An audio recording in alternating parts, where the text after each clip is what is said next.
겸손하고 싶은데 쉽지 않습니다. 어떻게 겸손할 수 있을까요? 이렇게 겸손하고 싶은데 쉽지 않습니다. 자기가 겸손하지 않다는 걸 알면은 아직까지 좀 겸손하다는 증거가 될 수 있습니다. 어떻게 겸손할 수 있을까요? 이건 중요한 질문 중에 정말 중요한 질문입니다. 신앙 입문이 뭔지 아시죠? 신앙 안에 들어가는 입문은 겸손입니다. 그래서 이제 성경 안에 누가 들어갈 수 있냐 하면은 겸손한 사람만 성경 안에 들어갈 수 있는 거예요. 그리고 신앙 안에 들어가는 길도 겸손이고 하나님을 경험하는 길도 겸손합니다. 겸손만 하나님을 경험할 수 있는 길이 되는 겁니다. 왜 성경이 아주 핵심이 겸손이냐 하면은 하나님이 겸손한 분이시기 때문에 그런 거예요. 이 우주에는 정말 겸손한 분이 우주를 건설하셨고 겸손한 분이 배후에 계십니다. 그래서 하나님이 겸손하시는 분이라는 증거는 너무나도 많이 있습니다. 성경의 하나님은 교만한 분이 아닙니다. 하나님이 교만한 분이었다면 모세에게 나타날 때 가시나무 뜰기에 나타나지 않으십니다. 제가 그 중동 갔을 때 가시떨기 보고 정말 실망이 되더라고요. 개나리 같이 생긴 저게 왜 나타나셨을까? 멋있는 백향목도 있는데 그 초라한 가시떨기. 하나님이 겸손하시다는 증거가 예수님이 태어나실 때 구유에 짐승 죽통 속에 계시잖아요. 구유에 나셨다. 예수님이 너무나도 초라한 모습으로 오셨습니다. 만왕의 왕이 오시는데 너무 초라한 모습으로. 그리고 낙이 새끼 타고 입성하는 것 봐요. 성경에서 말씀한 대로 틀림없이 하나님은 겸손하신 분입니다.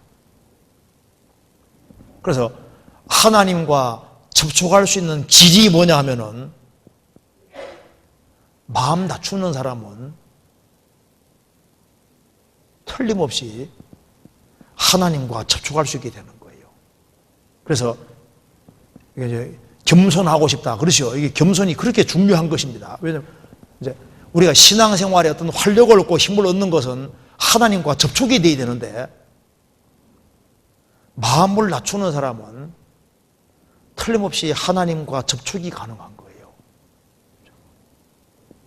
그래서 하나님이 다니는 길이 있는 겁니다. 찾아봅시다. 이사야 55장 보시겠습니다. 이사야 55장 여기에 55장 8절입니다.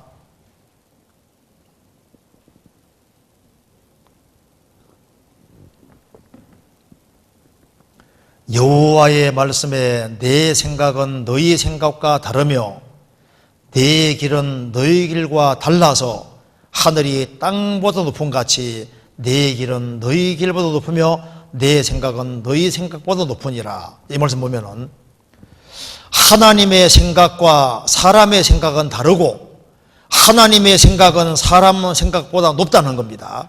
그리고 하나님 다니는 길도 사람과 다르고 하나님 다니는 길은 너희 길보다 높다. 그래서 이게 하나님의 생각과 하나님의 길이 너무 다르기 때문에 하나님을 알기 위해서는 하나님은 다니는 길이 달라요. 하나님은 어느 길로 다니냐 하면은 겸손의 길로 다니시는 겁니다. 그래서 하나같이 은혜를 입는 사람은 하나같이 겸손의 길을 걷는 사람은 신기하게도 은혜를 받잖아요. 겸손한 자에게는 은혜가 있느니라. 겸손한 사람은 하나님께서 구원으로 아름답게 하시는 말씀대로 겸손한 사람에게 구원이 이루어집니다. 그리고 겸손한 자에게 지혜가 있느니라. 잠언 11장 2절에 말한 대로 겸손한 사람에게는 지혜가 있습니다. 왜? 하나님이 함께 하시니까 겸손한 사람에게 진짜 지혜가 있습니다. 그리고 겸손의 길에 하나님이 계시니까 겸손한 사람은 존귀합잡이니라. 겸손한 사람은 무조건 존귀하게 되는 거예요. 겸손하면은 하나님이 그 사람을 높이십니다. 겸손한 사람은 마음에 기쁨이 있는 거예요. 겸손한 사람은 하나님이 함께 하시니까 자기가 바꿔진다는 걸 느끼는데 언제 겸손해질 수 있냐고 말입니다. 사실 구원을 받았다는 것이 뭘 말하는 겁니까? 그 사람이 겸손했다는 증거입니다. 내게 구원이 임했다는 것은 내가 겸손했다는 증거인 거예요. 겸손하지 않으면 구원이 불가능하기 때문입니다. 그래서 우리가 하나님의 축복 가운데 살기 위해서는 구원받을 때 초심을 생각해 봐야 돼요. 내 구원받을 때 내가 어땠었지? 구원받을 때 정말 마음을 낮췄잖아요. 애들처럼. 그럴 때 구원이 임한 것처럼 구원받고 난 이후에도 마찬가지입니다. 그래서 겸손한 사람과는 주님이 함께 하시기 때문에 그 사람 영혼을 소생시키시고 그 사람을 인도해 주시고 그 사람 속을 바꿔주시니까 그 사람 마음속에 평강이 있고 기쁨이 있고 감사가 있고 그리고 그 사람이 하나님 앞에 귀하게 쓰임받게 주님 만드시는 겁니다. 그래서 겸손하면은 모든 영역에서 유익합니다. 하나님 앞에서 정말 겸손할 수 있으면은 많은 문제들이 해결이 되는 거예요. 가정생활에서도 마찬가지입니다. 가정생활에서도 정말 내가 마음을 낮추고 산다면은 그 사람은 틀림없이 감사의 사람이 되는 겁니다. 그러니까 여기에 범사에 감사하라. 모든 일에 감사하라. 그럼 누가 모든 일에 정말 감사할 수 있을까요? 왜 감사가 안 될까요? 감사보다 밑에 있는 것이 뭔지 아시죠? 감사가 정말 생기려면 은혜를 받아야지 감사가 생기는데 은혜 밑에 있는 것이 뭐냐? 이게 바로 겸손이라는 겁니다. 그래서 겸손한 사람에게는 은혜가 있고 은혜를 받으면 감사가 생기게 되는 거예요. 그래서 우리가 성경을 아무리 연구해봐도 제일 바탕에는 항상 겸손이 제일 바탕입니다. 그래서 겸손하면요, 마음을 낮추면은 사람을 보는데도 다르게 보이게 되는 거예요. 가정생활 속에서도 남편이 정말 마음을 낮추고 산다 해봅시다. 그러면 아내가 어떻게 보일까요? 진짜 귀하게 보이죠. 마음을 낮추면은 형제자매가 다 귀하게 보이게 되어 있습니다. 그리고 자매가 마음을 낮추고 이렇게 살아가면은 남편이 부족한 것이 보여도 정말 마음 낮추면 별 문제가 안 되거든요. 진짜 기도해 준다고요. 마음을 낮추는 사람은 생을 살아가면서 하나님 은혜 가운데 살기 때문에 생을 살아가는 가운데서 큰 문제 같은 걸 다 극복할 수 있는 힘 같은 것이 있습니다.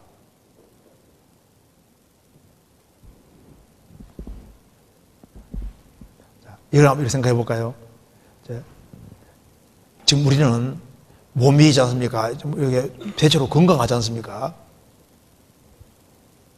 이게 걸을 수 있는 것 자체가 사실 이게 얼마나 큰 것인지 몰라요.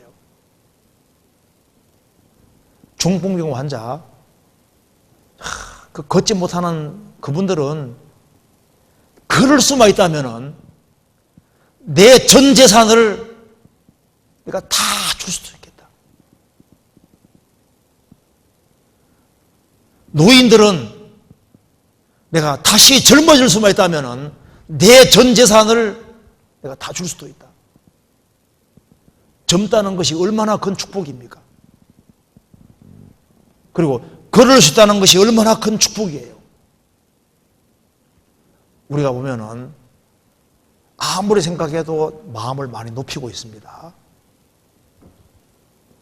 가정생활 속에서도 마음을 낮추고 교회 생활 속에서도 마음을 정말 낮추고 살아가면은 원망할 것도 없고 불평할 것도 없고, 그리고 사물을 보는 눈 자체가 달라지는 거예요. 그래서 겸손한 사람은 틀림없이 하나님의 큰 은총 속에 살게 됩니다. 그 사람은 하나님의 인도하심을 느끼게 될 겁니다. 그래서 하나님께서는 이 그리스도인들이 정말 겸손해져야 되기 때문에 혹시라도 교만해질까 봐 하나님이 여러 가지 가시 같은 걸 주는 거예요. 왜 하나님이 바울 사도에게 육체에 가시 주시고 병을 주셨을까요? 교만해질까 봐. 왜 베드로 사도에게 닭을 연결시켜 놨을까요? 닭 2번 울기 전에 네가 3번 나를 부인하리라. 왜 그런 걸 연결시켜 놨냐면 교만해질까 봐. 베드로 사도가 한번 설교하는데 막 3,000명 구원받았잖아요. 이야, 3,000명 구원받았네. 어쩔 될지 모르지만 그 다음날 아침에 꼭 깨워 하거든요. 그럼 자기가 3번 부인한 게 생각나잖아요. 용서받은 게 생각나니까 마음을 낮춥니다. 5,000명 구원받고 해도 뭐 어디 가든 간에 닭이 울어졌으니까 베드로 사도는 교만해질 수가 없는 거예요. 우리 인생에서 뭔가 부족한 게 있으면 그 축복입니다. 스펄전 목사님은 평생 통풍을 앓았습니다. 그리고 고등학교밖에 못 나왔어요. 그래서 대학도 못 나온 주제에, 신학교도 안 나온 주제에 그것 때문에 공격을 많이 받았습니다. 스펄전 목사님 나중에 회고하면서 내 인생에서 내가 신학교 안 나온 것, 또 한 가지는 평생 통풍하는 것, 이것이 정말 내게 축복이었다. 이게 내게 컴플렉스가 이게 정말 축복이었다 그 말입니다. 삭개오에게는 키가 작은 것이 자기에게 정말 축복이었던 거예요. 그것 때문에 세리장이 되지만 마음은 항상 답답한 것이 있는데 그것이 나중에 구원받는 데 큰 계기가 되잖아요. 우리 각자에게 뭔가 연약한 부분, 약점되는 것이 있을 수 있는데 이것이 축복인 거예요. 축복. 하나님께서는 교만하면 망하기 때문에 겸손하도록 상황을 만들어 가십니다. 그리고 그 사람이 바른 마음을 가지고 있으면은 마음 높이지 못하도록 주님께서 만들어 가시는 거예요. 그래서 그럼 어떻게 하면은 교만을 피하고 겸손하게 살 수 있을까? 가장 중요한 것이 있습니다. 두 구절 보고 마치겠습니다. 신명기 17장. 신명기 17장.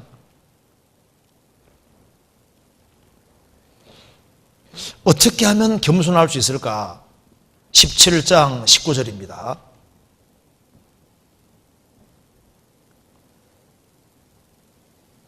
평생에 자기 옆에 두고 읽어서 그 하나님 여호와 경외하기를 배우며 이 율법의 모든 말과 이 규례를 지켜 행할 것이라.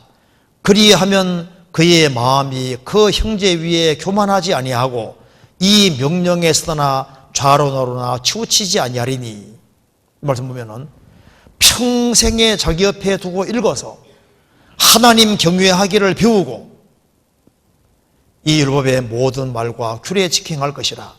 그리하면 그의 마음이 그 형제 위에 교만하지 아니할 것이다.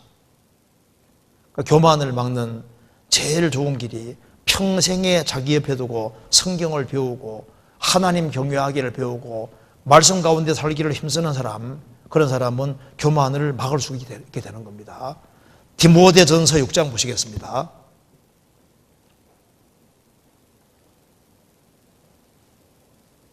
디모데전서 6장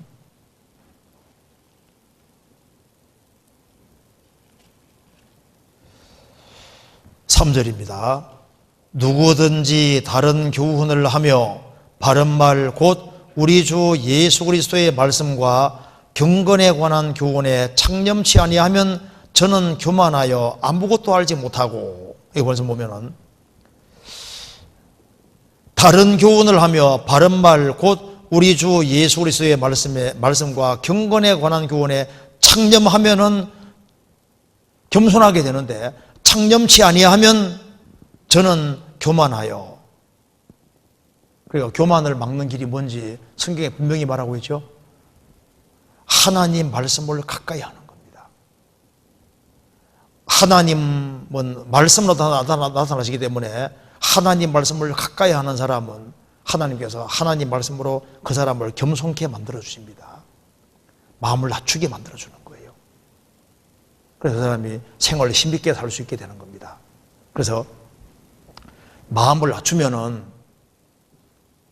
오늘 한번 집에 가서 실험해 봐요. 집에 가서도 내가 가정에서 내가 제일 작은 자다. 내가 교회 안에서도 내가 제일 작은 자다. 구역 모임 가서도 내가 제일 작은 자다. 그런 마음을 가지고 딱 있으면은 누가 간증을 지루하게 해도 별 문제가 안 됩니다. 문제 안 되죠. 근데 마음을 조금 높이면요, 저걸 간증이라고 해? 문제가 되잖아요. 마음을 낮추면은 거기에서도 다 교훈받고, 마음 낮추면은 애들에게서 배우고 다 배울 수가 있는 겁니다. 그래서 이렇게 겸손하고 싶다. 근데 이게 잘 안 된다.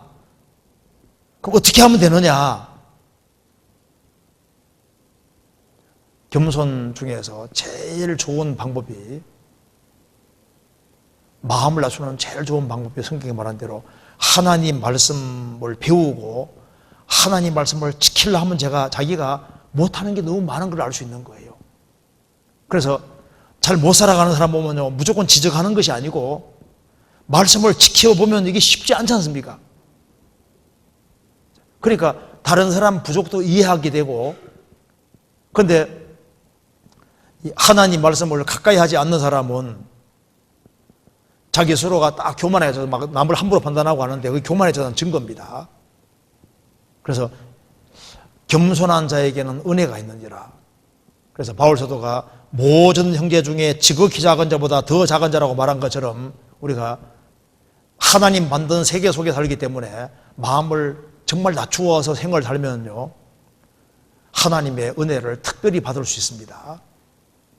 그럼 그 사람은 감사의 사람이 되고 정말 힘있게 살 수 있고, 가정에서도 밝게 행하고 모임에서도 밝게 행하고, 그리고 신기하게 모든 사람의 대화 속에서 좋은 것들을 많이 배울 수 있고, 그리고 하나님의 큰 축복과 은혜를 틀림없이 느낄 수 있을 겁니다.